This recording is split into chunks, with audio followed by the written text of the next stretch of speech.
Continua, Pai, avimentando essa palavra nos nossos corações. Sobretudo, Senhor, te apresenta a tua serva, Senhor, a pastora Érica. Meu Deus, toma ela nas tuas mãos. Usa como vaso, como boca tua falando para a tua igreja nesta noite, Pai. E sobretudo, Senhor, prepara o nosso coração como boa terra, Senhor, para receber a semente que é a tua palavra. Senhor, fica conosco. Continua no controle de todas as coisas, Pai. É o que te pedimos e já te agradecemos. No nome santo de Jesus. Amém. Amém. Quero saudar a amada igreja com a santa e gloriosa paz do nosso Senhor Jesus Cristo. E quero fazer uma prova de fogo aqui com o nosso tecladista. Não combinei nada com ele. O Espírito Santo tocou. Toque e canta aí. Descerá sobre ti o Espírito Santo. Aleluia. Fecha teus olhos agora. Adore ao Senhor. Reflita na letra desse louvor, dessa adoração, pois o Senhor vai falar sobre isso essa noite.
Teu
exatamente com essas palavras.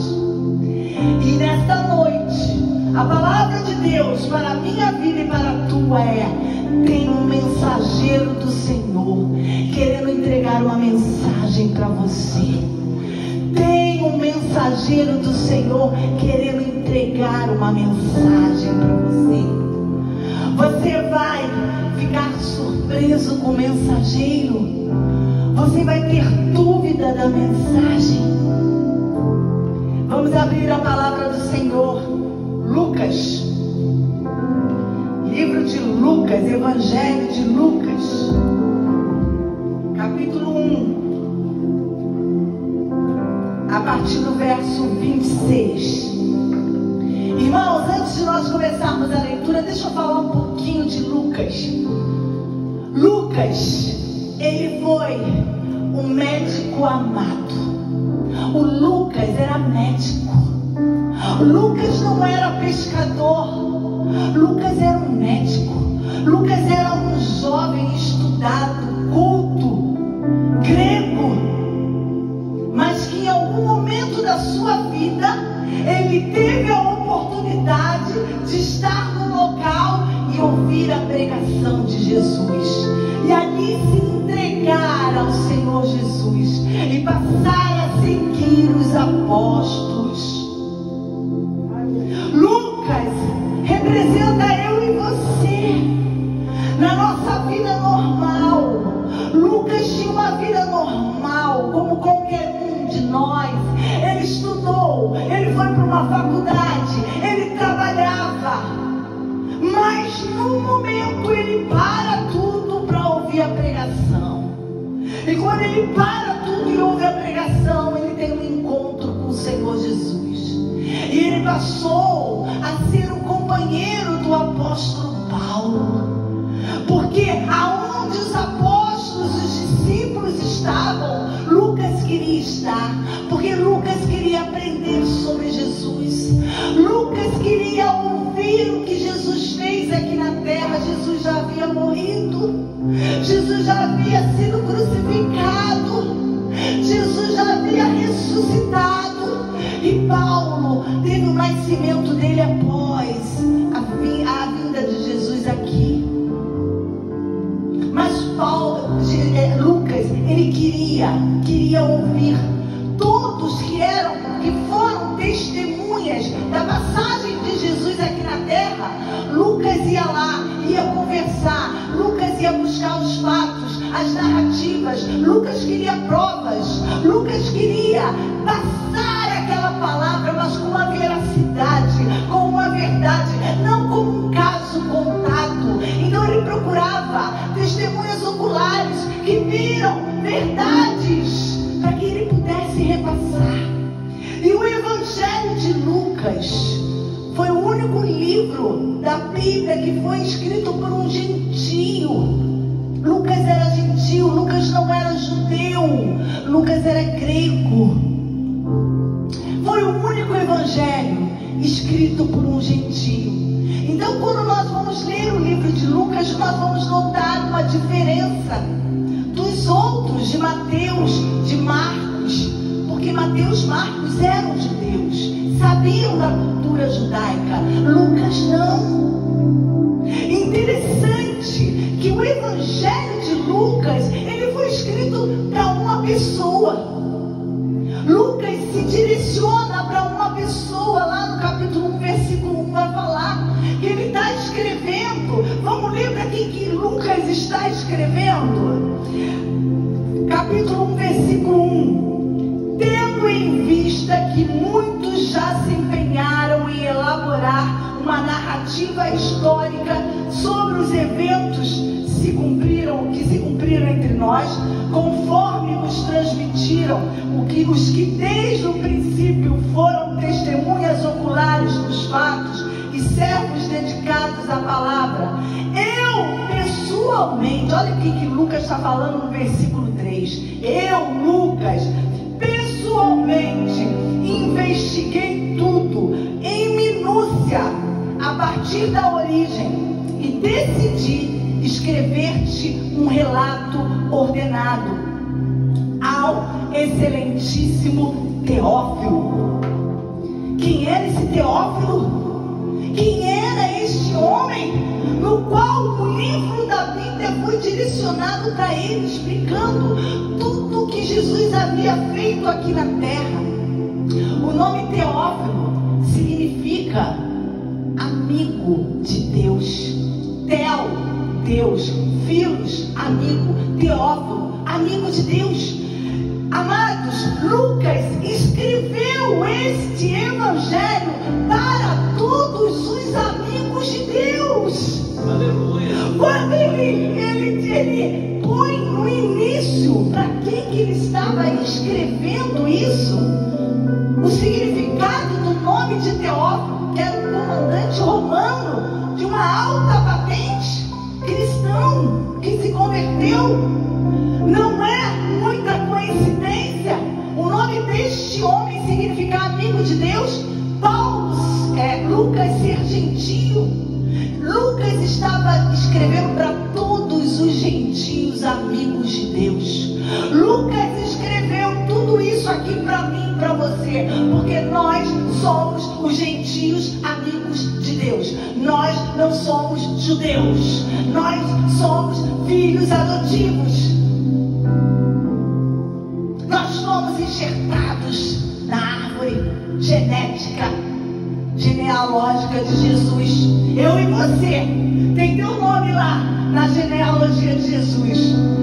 Mas só estou vendo. Não, é que nós somos adotivos, vem depois. Aí nós vamos acrescentar os nossos nomes. Lucas escreveu para mim e para você.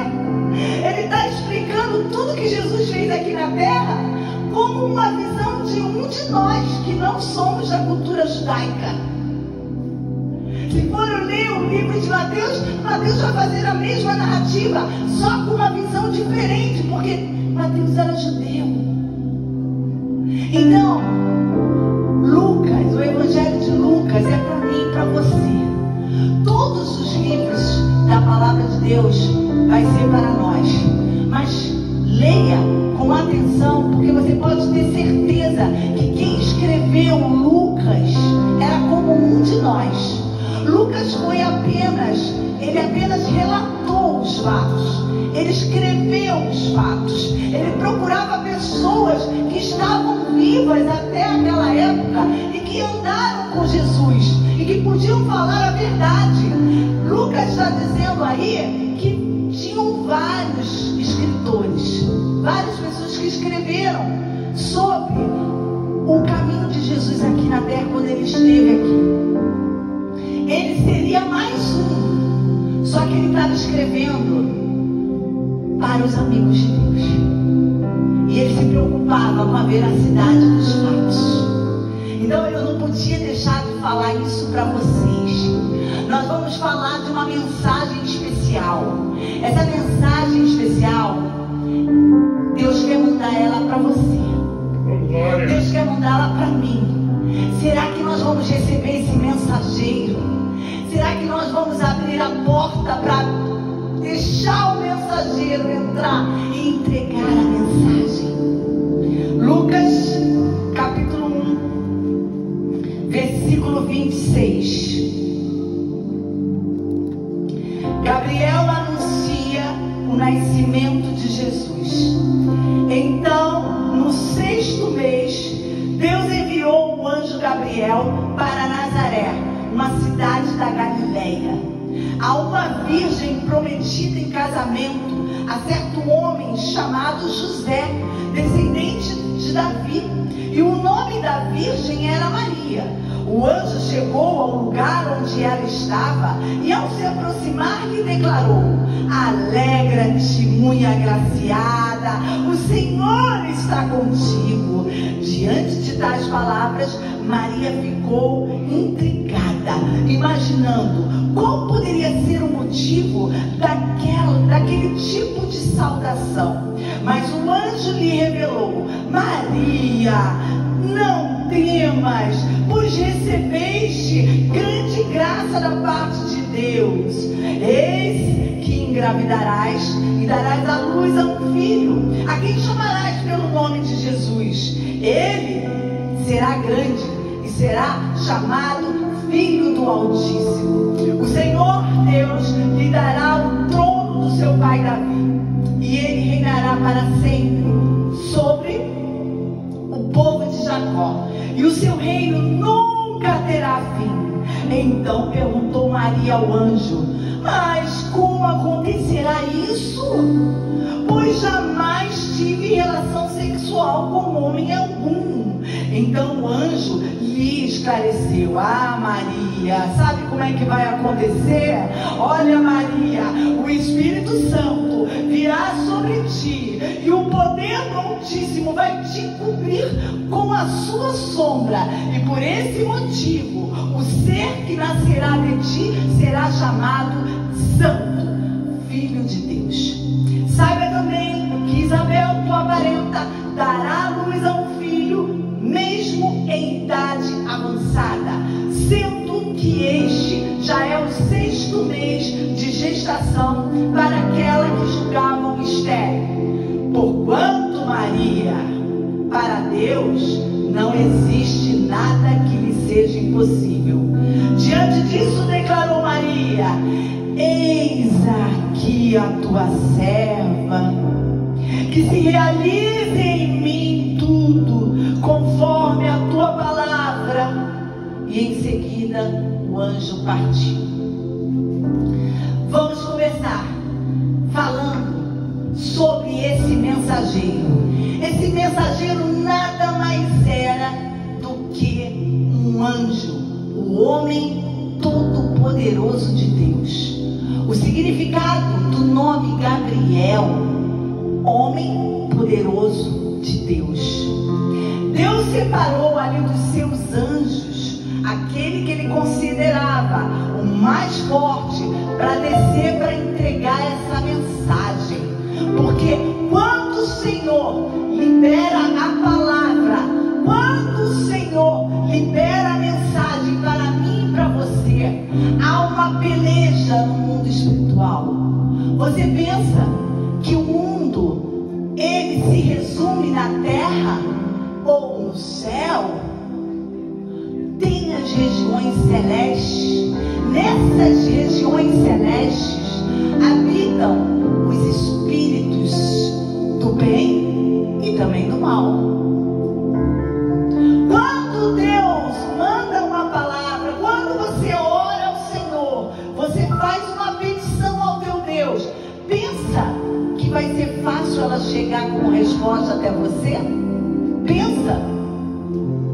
O diabo vai querer que a tua resposta chegue rapidinho nas tuas mãos para você ser vitorioso?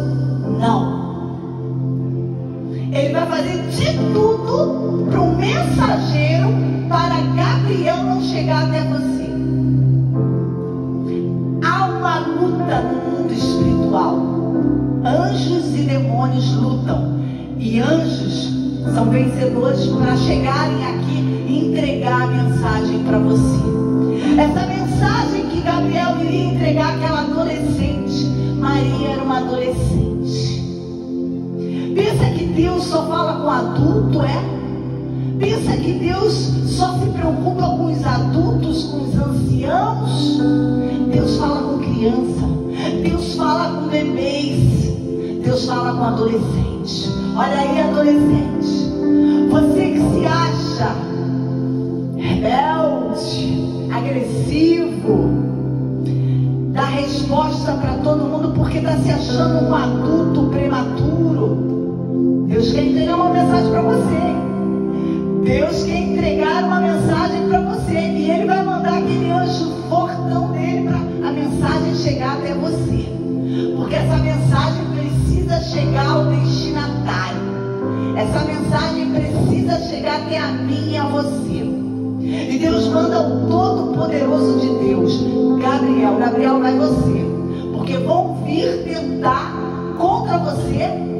Mas você, guerreiro, você está com a espada bem afiada aí, luta com esses demônios, mas você vai chegar nesse endereço. Eu preciso que essa mensagem chegue lá na cidadezinha de Nazaré. Você está me entendendo, Gabriel?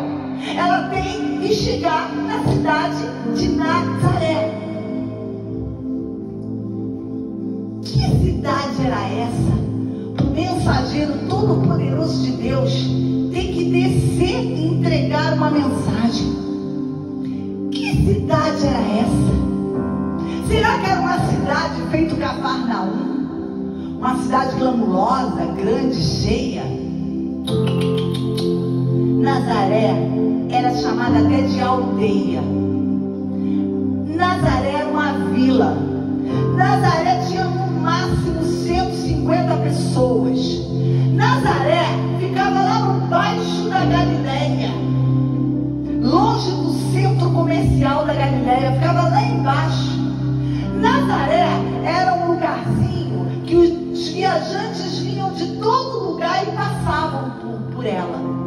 Então Nazaré, ela sobrevivia daqueles comerciantes que passavam por ela. Ela não precisava, os habitantes, ir até o centro da Galileia adquirir alimentos, mercadorias. Então Nazaré era como se ela fosse desligada da Galileia.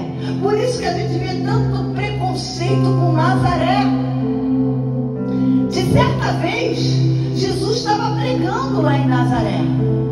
E os seus patriotas, os nazarenos, expulsaram Jesus. Não creram nas palavras de Jesus. Levaram Jesus para o alto e queriam jogar Jesus precipício abaixo. Esse daí, esse que vocês estão dizendo que é o Messias, mas esse daí é o filho de José, o carpinteiro. Como ele pode ser o Messias? Atiremos ele lá embaixo. Os nazarenos queriam matar Jesus. Jesus não nasceu em Nazaré. Nazaré era a cidade do seu pai e de sua mãe, mas não foi a cidade que Jesus nasceu. Jesus nasceu em Belém, mas ele foi criado, e toda a família do seu pai e de sua mãe era de lá, porque eles se conheceram lá em Nazaré. Então por isso que fala Jesus Nazareno. Mas a cidade de Nazaré, ela era desprezada. Ela era desprezada. Achavam que por ela não depender das outras cidades centrais, ela nem existia. Tanto é que nós vemos lá, né, quando Jesus está chamando os discípulos, e ele chama Filipe. Ele chama Filipe para seguir ele. E Filipe está tão alegre porque foi chamado pelo Messias para ser um discípulo. E Filipe encontra Nicodemos. Fala: Nicodemos, meu querido, encontrei o Messias. Encontrei, ele me chamou. Eu vou seguir, ele vem comigo também. É Jesus de Nazareno. Quando ele fala Jesus de Nazareno, Nicodemos chega e fala assim: mas pode vir alguma coisa boa de lá? Justamente de Nazaré. Nazaré, aquela vila, aquela aldeia que nem se aproxima de nós. Tem alguma coisa que possa sair de lá? Como o Messias vai sair dessa cidadezinha, hein? O que Filipe fala para ele? Vem e vê. Meu querido, minha querida, quando você for pregar a palavra de Deus, quando você for convidar alguém para conhecer o teu Jesus na tua casa espiritual, e a pessoa fizer esse pré-julgamento, como Nicodemos fez, pode vir alguma coisa de boa de lá? Eu ir lá na tua igreja, que é num terraço que só tem 4, 5, 6 pessoas? Jesus vai estar num ambiente desse, só com essas pessoas, num terraço, dentro de um condomínio? Você vira e fala: vem e vê. Vem e vê. Sabe por que Filipe teve essa ousadia de falar assim para Nicodemos? Porque Filipe tinha experimentado um novo nascimento. Só pode falar com essa segurança: vem e vê quem nasceu de novo. Eu acho que Nicodemos sentiu tanta segurança nesse vem e vê. Filipe não teve que falar muito não, só falou 2 palavras: vem as quantidades de palavra, é a maneira que se fala, é de dentro para fora. Que Natanael foi. E chegando lá, Jesus olha para ele: eu te vi. Aí, tu me viste? É, eu te vi. Antes que Filipe te chamasse, tu não estava sentado embaixo de uma figueira? Verdadeiramente tu és o Messias. Como tu pôde me ver? Eu estava sozinho. Eu estava sozinho naquele lugar, não havia mais ninguém. Era eu e a figueira e mais nada, e os céus e a grama. Não tinha ninguém. Eu olhei tudo ao redor, não tinha ninguém escondido. Não tinha mais árvores para ninguém se esconder. Como tu me viste? Tu és o Filho de Deus. Tu és o Messias. Tu és Jesus o Nazareno, sim. Olha, eu quero dizer para você: o Senhor me vê, o Senhor te vê. Mesmo que você esteja sozinho, no interior do teu quarto, trancado ali, não tenha mais ninguém ali, ninguém, só você, a tua cama, o teu travesseiro, as tuas lágrimas. Há um Deus que está te vendo. Há um Deus que está te vendo. E quando você se encontrar com Ele, Ele vai falar assim: eu te vi, hein? Eu te vi naquela noite, eu te vi naquele dia, eu te vi naquela tarde. Você trancado naquele quarto, você trancado naquela sala, você naquele terraço, você naquela escadaria. Eu te vi, hein? Eu estava contigo naquele momento. Você estava chorando, sem esperança em nada, mas eu estava ali com você, porque eu sabia que você ia me encontrar agora. E Jesus fala para Natanael: Natanael, você ficou assim tão abismado só porque eu falei que eu te via embaixo da figueira? Olha, Natanael, se prepara. Se prepara, porque você vai ver coisas maiores. Você vai ver os céus abertos e os anjos de Deus subindo e descendo, subindo e descendo.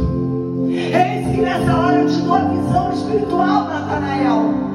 Tu és homem novo, tu não tem falsidade, tu és verdadeiro, tu és sincero, porque eu te acompanho, porque eu te vejo em todos os momentos. E eis que abrirei os teus olhos espirituais para que você veja as regiões celestiais.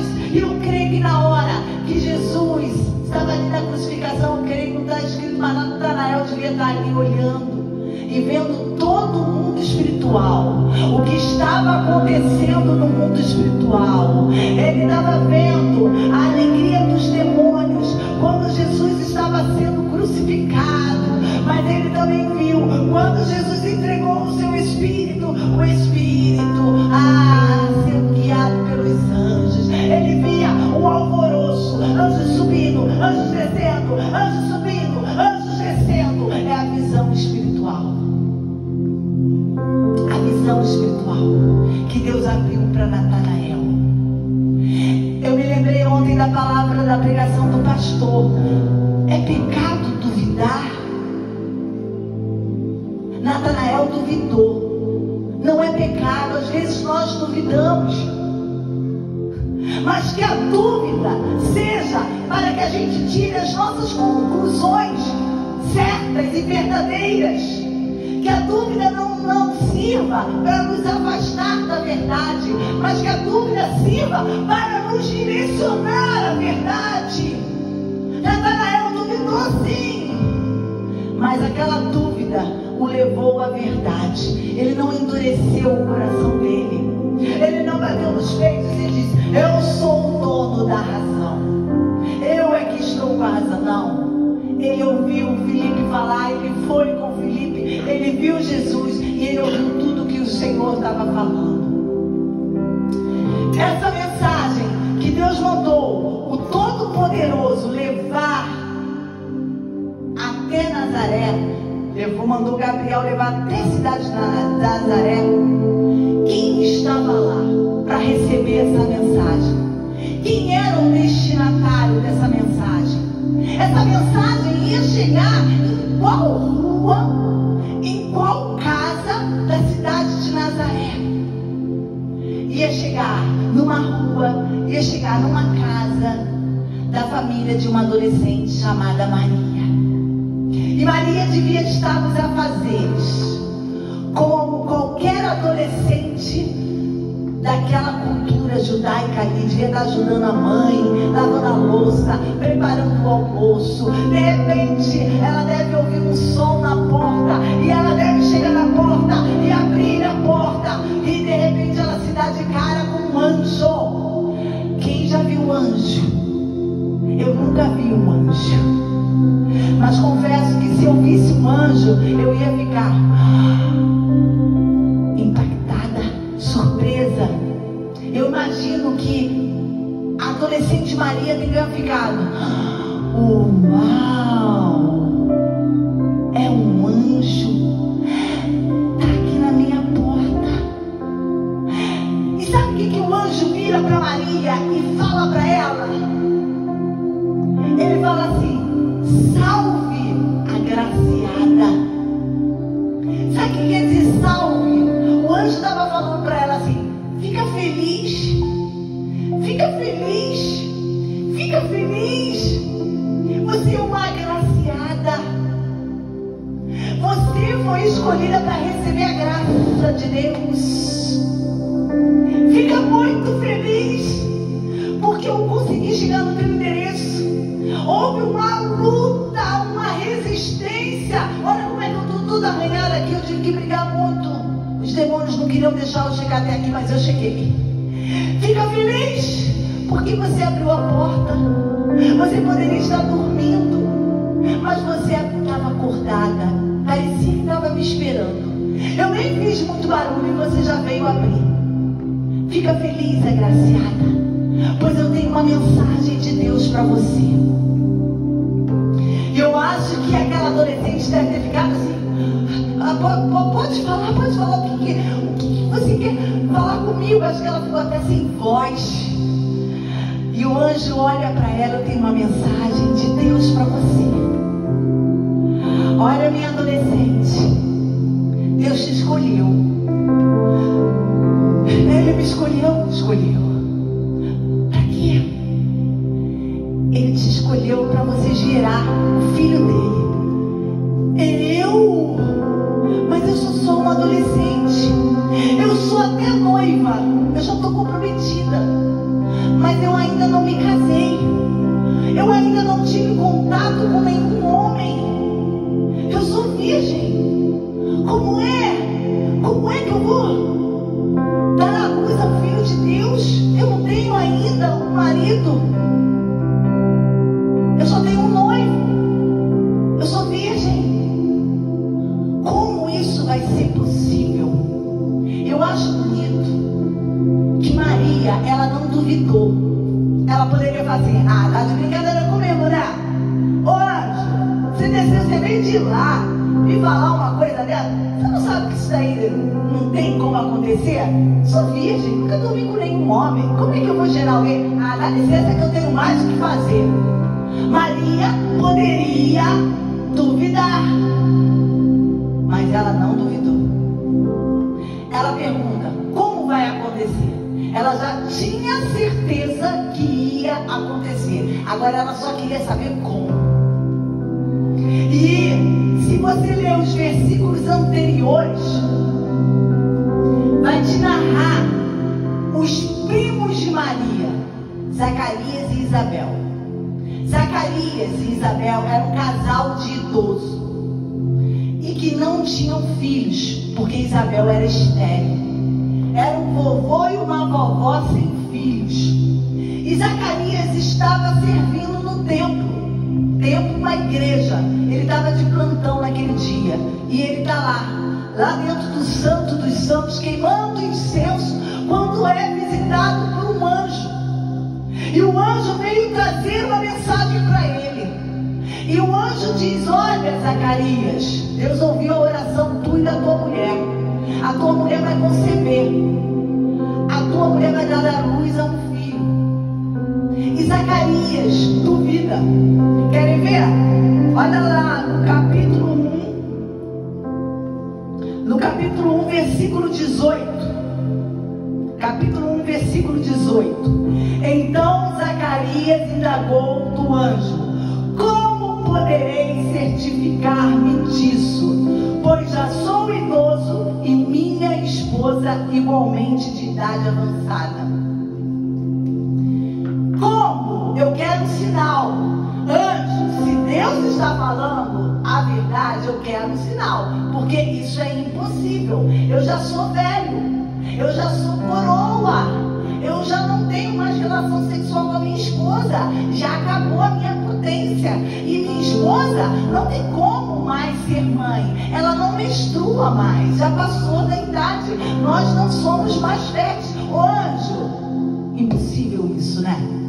Ó, se tu tá falando a verdade, me dá um sinal, porque só de palavra eu não vou acreditar não, só de palavra.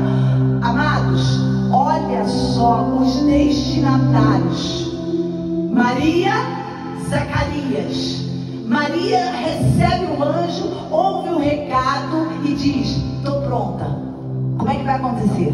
Me fala, porque eu já estou preparada. Zacarias, olha, impossível, não tem como, já sou velho. Se Deus está falando mesmo, se tu é um anjo de Deus, é Ele mesmo. Porque ó, às vezes tu está mandando um recado, a mensagem para a pessoa errada.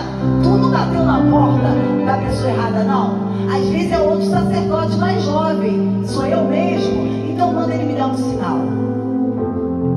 Não duvide, não deixe que a dúvida roube a verdade. A dúvida pode até existir, mas ela não pode roubar a verdade, porque tem consequências. Tem consequências. Zacarias nunca poderia ter duvidado daquele anjo, porque Zacarias sabia toda a história do povo de Israel. Tudo que Deus tinha feito, Zacarias, como sacerdote, sabia.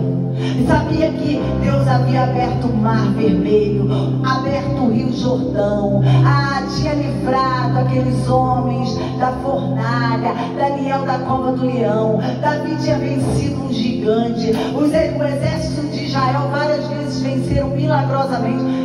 Zacarias conhecia os feitos de Deus como sacerdote.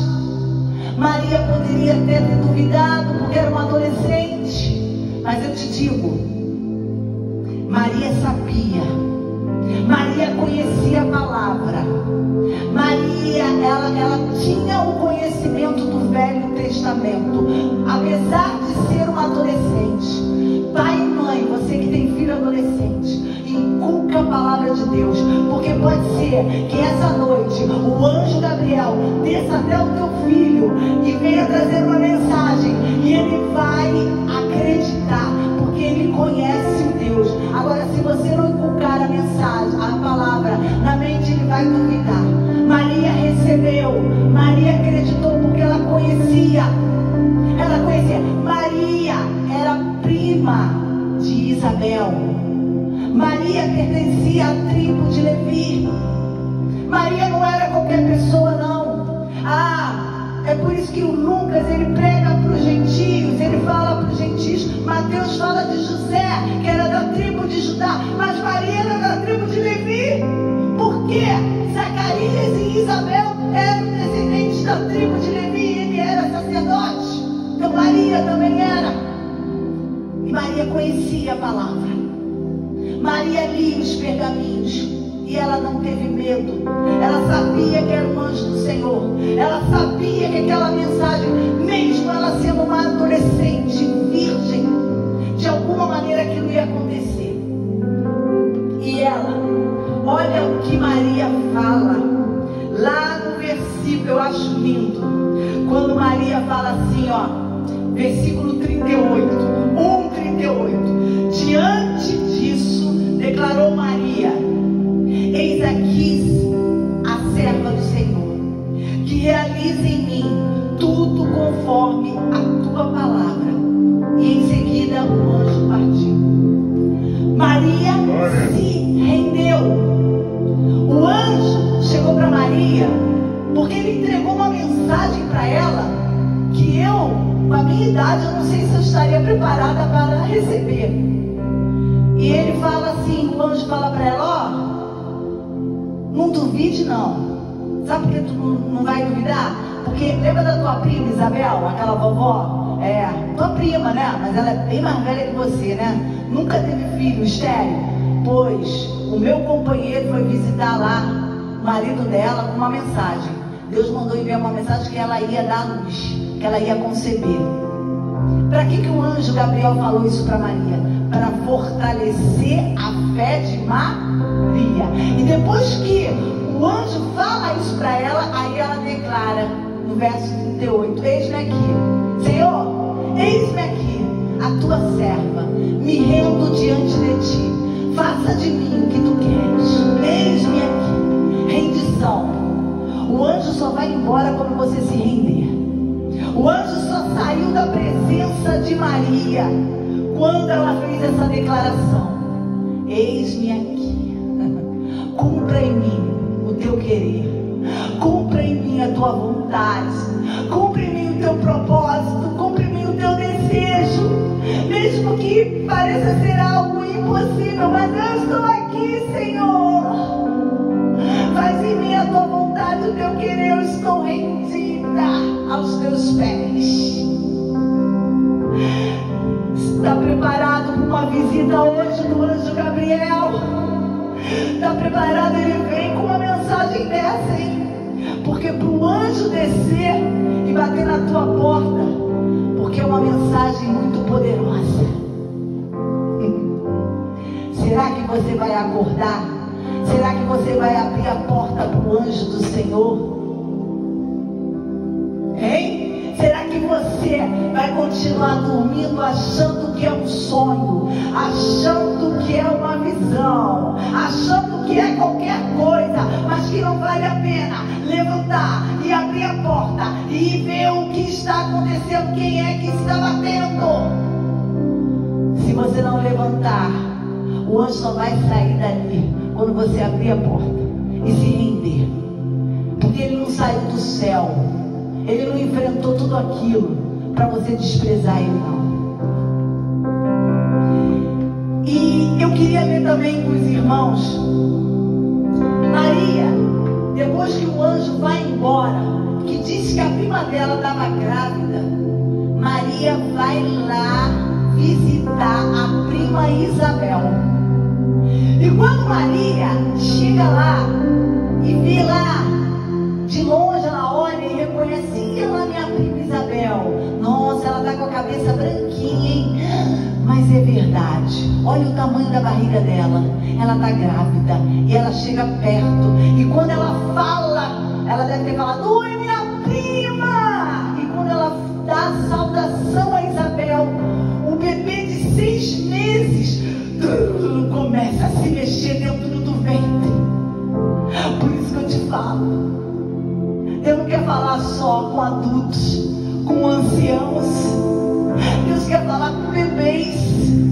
Mãe, você que está grávida, peça ao Espírito Santo para visitar o teu ventre, para visitar a tua criança, para visitar o teu bebê, para encher ele do Espírito Santo.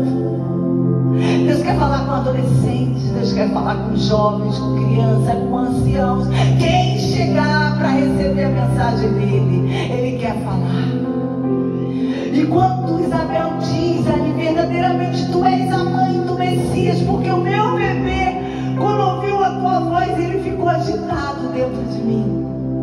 E Isabel começa a louvar, vem um cântico espiritual, Isabel começa a louvar, e logo depois do louvor do cântico de Isabel, Maria, ela é tomada pelo Espírito Santo de Deus, e ela faz a primeira oração do Novo Testamento. Vamos ver a oração de Maria? Lucas capítulo 1, versículo 46. O cântico de Maria, a oração de Maria. Então declarou Maria: engrandece minha alma ao Senhor, e o meu espírito se regozija em Deus meu Salvador, pois contemplou a insignificância da sua serva. mas de hoje em diante todas as gerações me chamarão bem-aventurada, porque o poderoso realizou maravilhas em favor de mim. Santo é o seu nome, a sua misericórdia estende-se aos que temem, de geração em geração. Ele operou poderosos feitos com seus braços, dispersou aqueles cujos sentimentos mais íntimos são soberbos, derrubou o governante dos seus tronos, mas exaltou os humildes, supriu abundantemente os famintos, mas expulsou das mãos vazias os que se achavam ricos. Ajudou o seu servo Israel, recordando-se de sua misericórdia infinda, a favor de Abraão e sua descendência para sempre, assim como prometera aos nossos antepassados. E Maria permaneceu com Isabel por cerca de 3 meses, quando então retornou à sua casa. Essa oração que Maria fez foi a primeira oração do Novo Testamento. Ela se relaciona com a oração de Ana. Eu não vou ler aqui a oração de Ana, mas vocês podem encontrar lá em 1 Samuel capítulo 1, a história de Ana, a história de Samuel, e vai ter a oração de Ana. E vocês vão comparar a oração de Maria com a oração de Ana. Por isso que eu falei desde o início, Maria conhecia a palavra, Maria conhecia o Velho Testamento, Maria conhecia a história de Ana, porque ela faz uma oração parecida com a de Ana. Então Maria não era uma adolescente rebelde, que não gostava de igreja, que não gostava de estudar, não. Ela conhecia, ela sabia, ela conhecia tudo que Deus fez lá no Velho Testamento. E Ana foi uma mulher estéril. Ana era casada com Eucana e não tinha filhos. O ventre dela era seco. E aí, um dia, ela e seu marido vão cultuar a Deus no templo, vão levar a oferta ali no templo. E ela cai de joelhos no altar. E Ana começa a chorar. Ana chora copiosamente. Ana começa a falar umas palavras enroladas. Eu creio que ela estava falando em línguas estranhas ali, mas o sacerdote não entendia.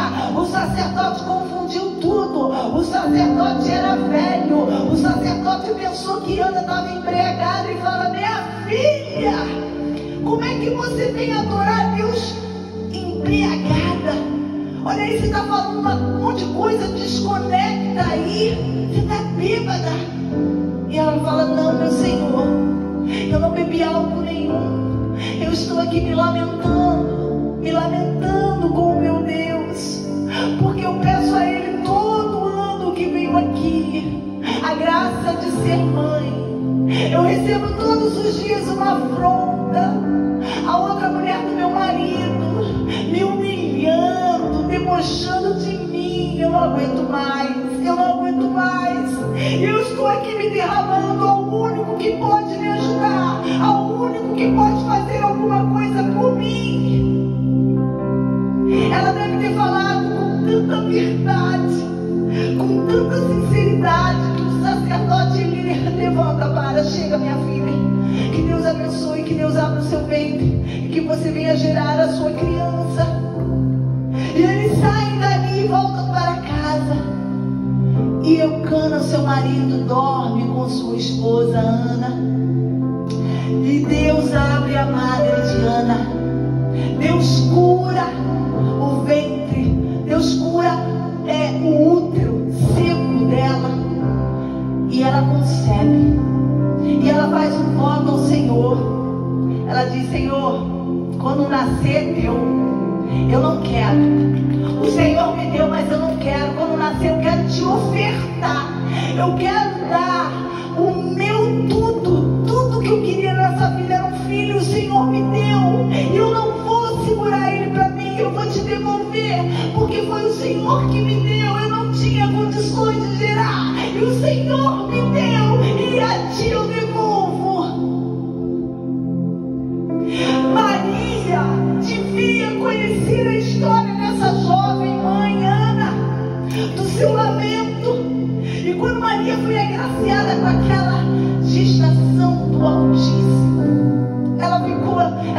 imaginado a alegria de Ana, e ela faz uma oração semelhante.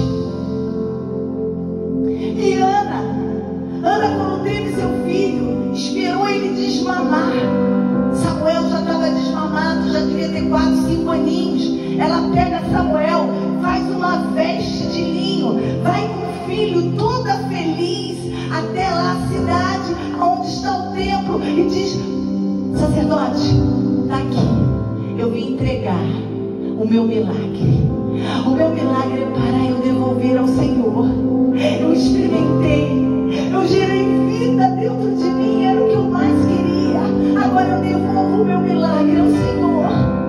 Aqui, Samuel, dá um beijo na mamãe, Samuel. Mamãe vai, mas mamãe volta todo ano, porque mamãe quer ver você crescendo, um homem de Deus bonito. Mamãe vai trazer todo ano uma túnica linda para você.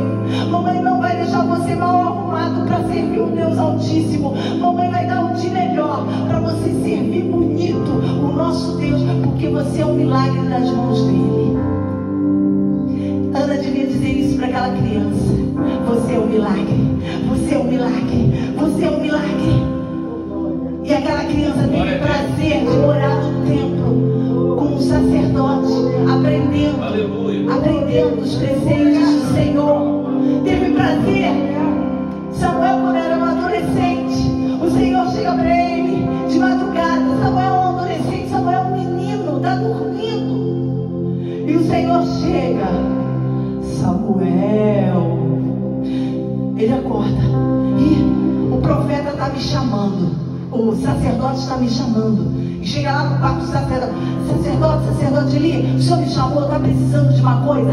O sacerdote era velhinho, sabe? E Samuel, como menino, se preocupava. E Samuel: não, meu filho, não estou precisando, volta a dormir. Samuel volta para a cama, deita. Daqui a pouco ele escuta: Samuel. Ai, mas o sacerdote está me chamando. Ele está me chamando, ele está precisando de mim, eu vou lá. E volta Samuel lá: sacerdote, o que houve? Está precisando de alguma coisa? E o sacerdote: não, meu filho, eu estou dormindo, deixa eu dormir. Samuel, volta para a tua cama, vai, meu filho, vai, você é um bom menino, volta para dormir. E ele volta, e a terceira vez: Samuel. E ele volta ao sacerdote. Aí o sacerdote acorda. Opa, 3 vezes. Na quarta tem uma porta de Deus. Não é só uma impressão, não é só um menino assustado com insônia. Deus está querendo falar com Samuel.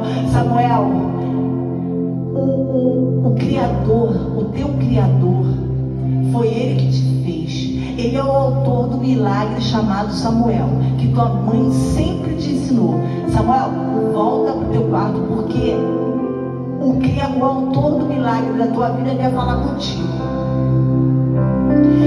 Pensa que Samuel ficou com medo? A Bíblia não fala isso.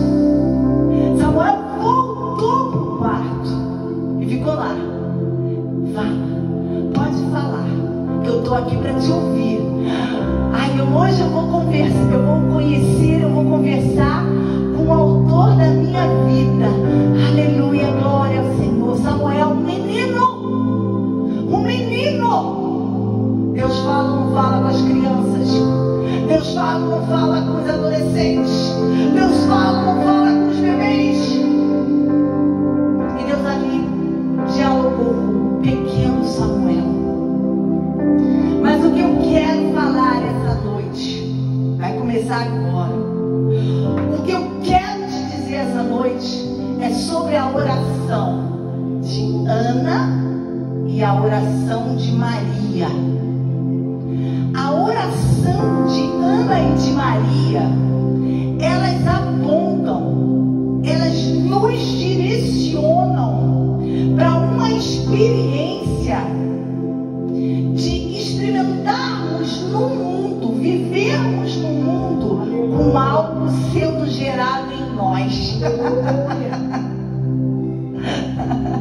Estarmos no mundo com vida dentro de nós. E eu quero apontar pontuar 3 fundamentos na oração de Ana e de Maria. O primeiro é o seguinte: sua força e desestabiliza os orgulhosos.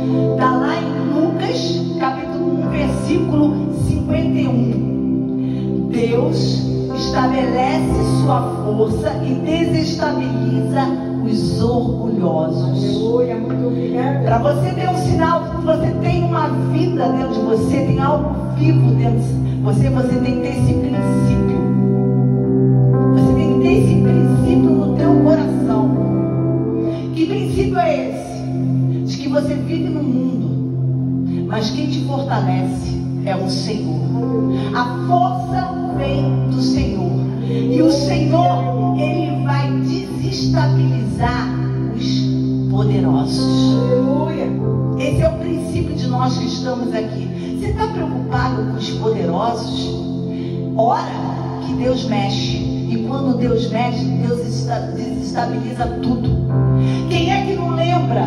2 Crônicas, capítulo 20, oração de Josafá.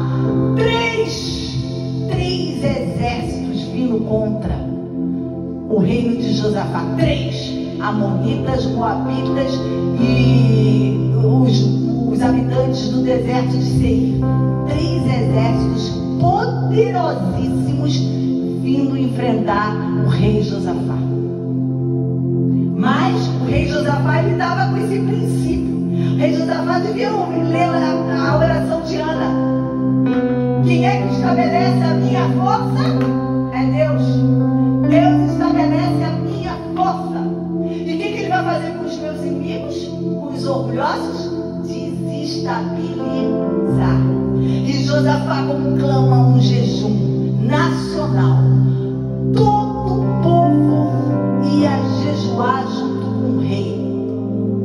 Chama o profeta, chama o sacerdote, vamos aqui, todos nos vestíamos de saco e oferecemos um jejum e vamos orar. Vamos orar. E no meio daquela oração, daquela humilhação, daquele jejum, o profeta levanta e diz: nessa peleja você não vai ter que pelejar, Josafá. O Senhor é que pelejará em teu lugar, porque Deus gostou da tua procura. Tu foi na pessoa certa. Tu não se acovardou. Tu não ficou com medo. Tu não se trancou dentro do seu palácio, dentro da sua caverna. Mas você foi buscar na pessoa certa. Você foi se humilhar, dizendo para ele: eu não posso, mas tu és a minha força. É tu que estabelece força. É tu que direciona a tua força.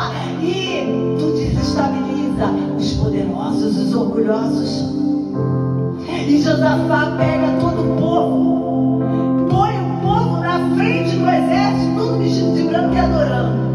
O exército vai para a guerra, mas na frente, a certeza do rei Josafá foi tanta que ele coloca o povo na frente adorando do exército e vai para a guerra. Só que antes deles chegar, eles param lá num determinado lugar e eles começam a ver os 3 exércitos inimigos começam a se autodestruírem. Os moabitas com os amonitas se unem e destroem os moradores do deserto de Seir.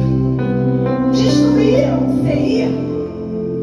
Os amonitas brigam com os moabitas e se autodestroem. Foram muitos mortos. Não sobrou ninguém dos 3 exércitos. Não sobrou ninguém. Só chega Josafá em adoração, com os adoradores adorando. Eu adoro o que o Senhor faz. Eu adoro o Senhor guerreia a minha guerra. E eu vou adorando. E só chega para colher, pegar os despojos. Esse princípio está na oração de Ana e de Maria. Versículo 51. Ele operou poderosos feitos com seu braço. Dispersou, desestabilizou aqueles cujos sentimentos mais íntimos são soberbos. Soberbos, orgulhosos. Deus desestabiliza. Deus tira você do teu equilíbrio. Você acha que você é o todo-poderoso? Deus vai te mostrar quem é o poderoso. Segundo princípio da oração de Ana e Maria: Deus derruba quem está no trono e eleva os os que estão por baixo. Versículo 52. Versículo 52. Deus derruba quem está no trono e eleva os que estão por baixo. Derrubou governantes dos seus tronos, mas exaltou os humildes. Aí não tem como. Eu me lembro de Daniel. Eu me lembro do prepotente, orgulhoso, soberbo rei Nabucodonosor. O que Deus fez com Nabucodonosor? Deus tirou o raciocínio do rei que se achava o poderoso, o dominador, aquele que aonde ele entrava, ele conquistava, ele vencia. O povo de Israel estava de cativo dentro da Babilônia e ele tratava como escravos. E Deus tira o raciocínio de Nabucodonosor e coloca o rei Nabucodonosor dentro de uma floresta durante 7 anos, vivendo como um animal. Até pelos cresceram no rei Nabucodonosor. 7 anos o reino da Babilônia ficou sem o rei Nabucodonosor. Para ele, ver esse princípio da oração de Ana e Maria: derruba os poderosos, derruba os governantes. Abre lá para você ver o que depois de 7 anos ficar como um animal dentro de uma floresta faz com uma pessoa. Abre lá em Daniel 4:34. Daniel 4:34. Daniel 4:34 diz assim: contudo, ao final daqueles dias, eu, Nabucodonosor, ergui os meus olhos aos céus e percebi que o meu entendimento havia retornado. Então comecei a bendizer Elá, o Altíssimo. Louvei e glorifiquei aquele que vive para sempre. A sua soberania, sim, é eterna. O seu reino, sim, permanece inabalável de geração em geração. Todos os povos da terra são como nada diante dele. Ele age como bem lhe apraz, com um exército de anjos e com os habitantes da terra. Ninguém é capaz de se opor à sua vontade ou questionar, dizendo: explica-te, por que ages assim? Nabucodonosor foi preciso passar 7 anos numa floresta, vivendo como animal, comendo mato, sem roupa, pelos crescendo, para ele dizer: agora sim, agora que meu raciocínio voltou, eu posso pensar e refletir a grandeza do Deus de Israel. Eu posso dizer que o reino dele é eterno, o governo dele é eterno. O meu não, o meu acabou durante 7 anos e o reino continua lá e eu não estava reinando. O meu reino acabou, mas o de Deus permanece para todo sempre. Deus, ele derruba os governantes ou não? Ele derruba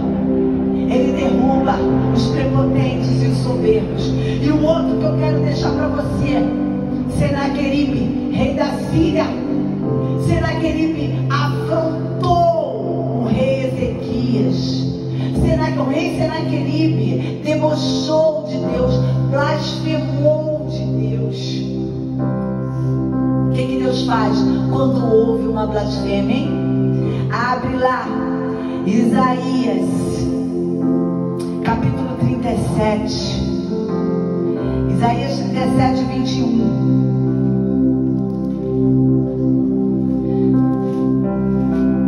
Isaías, capítulo 37, versículo 1.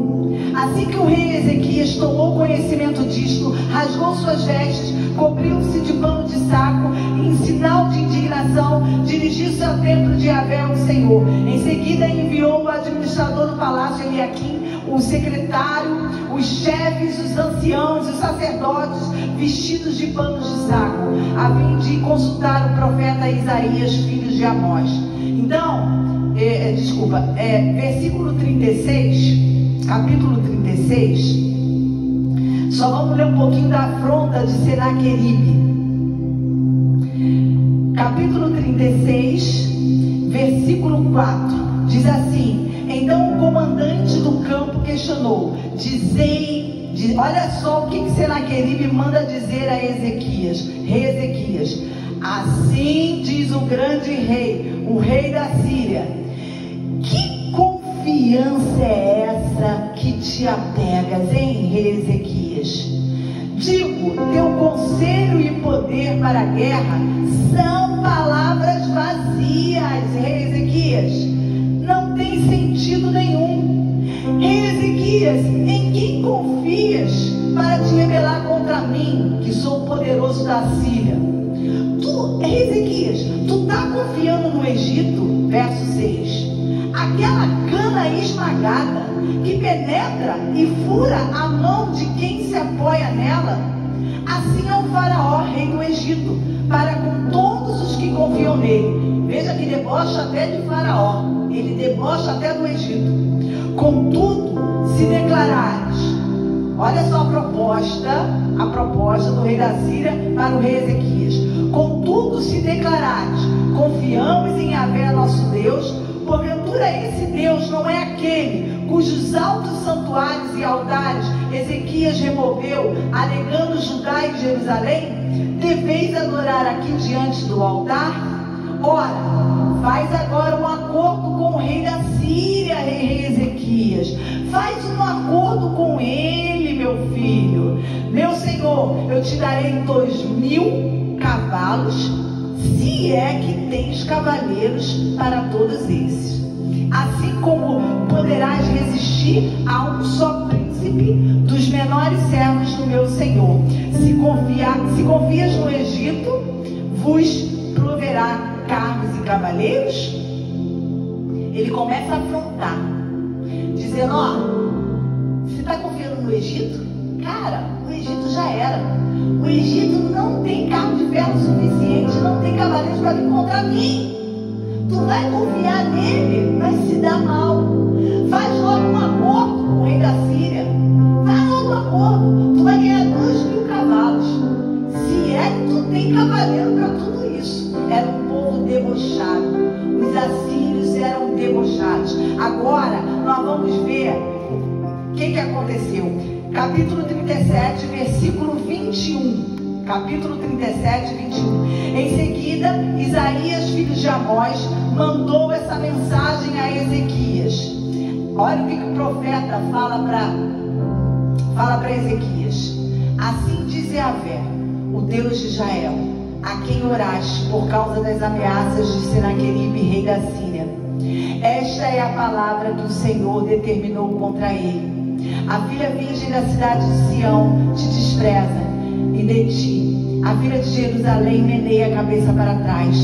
De quem zombaste? A quem afrontaste com tanta blasfêmia? Contra quem levantaste a voz e ergueste os teus olhos arrogantes? Ora, contra o Santíssimo de Israel. O profeta manda dizer para Ezequias, eles são loucos. O rei Senaqueribe não sabe contra quem ele blasfemou, ele não sabe, não tem noção com quem que ele foi mexer. Rei Ezequias, ele não mexeu com você não, ele mexeu com o Todo-Poderoso, com Yahvé, com o grande eu sou, e é com ele que ele vai se ver, não é com você não, tu não tem nada a ver com isso, Ezequias. A afronta foi direta para o Deus de Israel. Sabe o que Deus de Israel fala? Manda dizer para o rei Senaqueribe. Vamos ler lá no versículo 26. Ora, não fostes informados que há muito tempo eu tracei esse desígnio e que já desde a antiguidade o havia determinado, mas agora eu executo. O desígnio foi muitos anos profetizado por Isaías, tudo aquilo que estava acontecendo, mas agora o próprio Senhor ia o executar. E serás tu o que transformará as cidades fortificadas em pilhas de escombros. Por isso seus moradores, tendo pouca força, andarão apavorados e humilhados, tornarão-se como erva do campo, e como a relva verde, e como o mato destelhado do campo, que se queimaram antes de amadurecer. Mas eu os conheço, todos os seus movimentos, o seu sentar e o seu sair, o seu entrar e o teu ódio contra a minha pessoa. Olha o que o próprio Deus fala para Senaqueribe. Mas eu reconheço todos os teus movimentos. Rei Senaqueribe, eu conheço o teu entrar e o teu sair. Eu estou de olho em você o tempo todo. E eu sei o ódio que você tem por mim. E por causa do teu furor contra mim, e por causa da tua arrogância, chegou aos meus ouvidos. Olha só o que vai acontecer com esse Senaqueribe.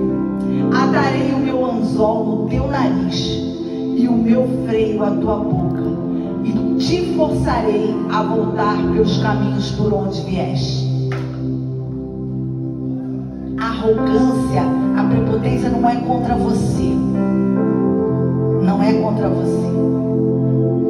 A arrogância, a prepotência é contra o próprio Deus. E a afronta subiu até Deus. Ele é que vai executar o juízo. Sabe qual era o juízo? Era uma argola de escravo no nariz. Os escravos eram presos com uma argola, e ali eles eram puxados pelo nariz como prisioneiros, como escravos.